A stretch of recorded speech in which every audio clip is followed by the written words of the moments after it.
Carlsbad, KLF. If the universal designated hitter returns to the National League for good next season, as many people believe, don't be looking for the role to be filled with prototypical aging superstars who no longer play a position.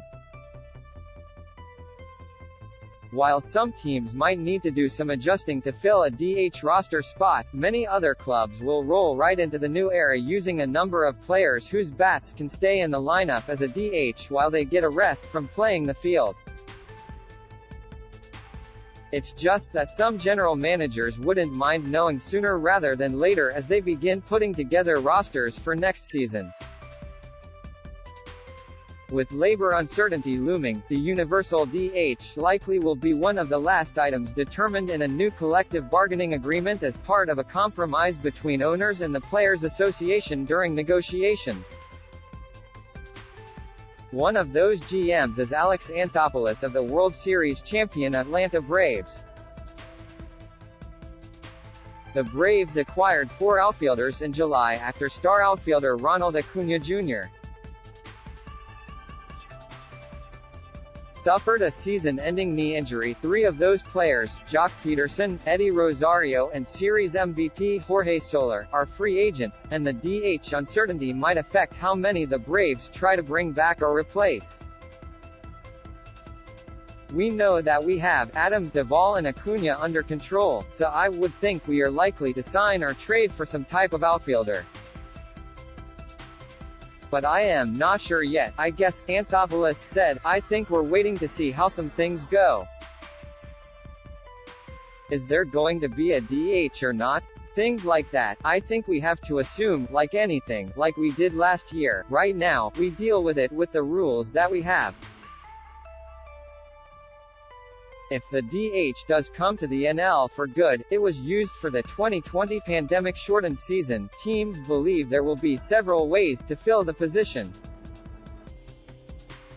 I think if you can have a David Ortiz, every team in baseball will take a guy like that, right? Anthopoulos said. And if not, then people like to move guys in and out and so on, so it all depends. I think just like anything else, I think it all depends on the player. Anthopoulos wasn't the only executive to mention Ortiz, the former Boston Red Sox star. Chicago Cubs president of baseball operations Jed Hoyer was an assistant GM in Boston for several seasons as Ortiz became a superstar. When you have a guy like that, it makes it really easy, Hoyer said. If you don't, it's a question of whether you have someone just locked in or whether you rotate guys through to get off their legs.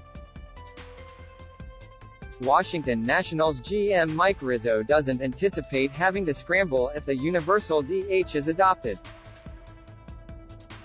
There's a lot of ways to skin a cat, and you can build your roster whatever way you see fit with the personnel that you have, Rizzo said. There's a whole bunch of different ways to attack the DH question. The AL has had the DH since 1973, with the advent of interleague play in 1997. AL pitchers have had to hit when playing in NL parks. Oakland Athletics GM David Forst said his NL counterparts shouldn't have any problem filling the DH spot if it's adopted. He also said interleague games at NL ballparks will be more enjoyable for him. My first thought if the NL has the DH is thank God our pitchers don't ever have to hit again, Forst said. I mean there's a lot of ways to fill that spot. You are seeing fewer and fewer teams have a dedicated designated hitter. A lot of teams are valuing the versatility on their roster.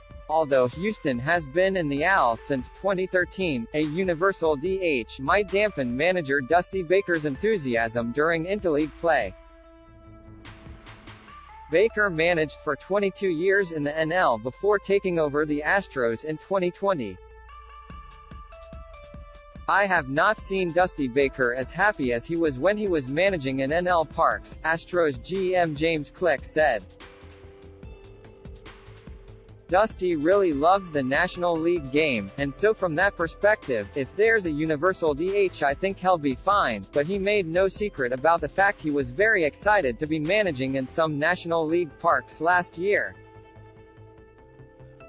And then there was Astros pitcher Zack Greinke, who hit a single during his Game 4 start at Atlanta and then became the first pitcher to record a pinch hit in the World Series since 1923 when he singled in Game 5. "I enjoyed watching Zack Greinke hit as much as anybody," Click said. "That was a lot of fun. It's just a different game. I don't think too hard about it one way or the another, either way, just as long as they let us know what rules we're playing under."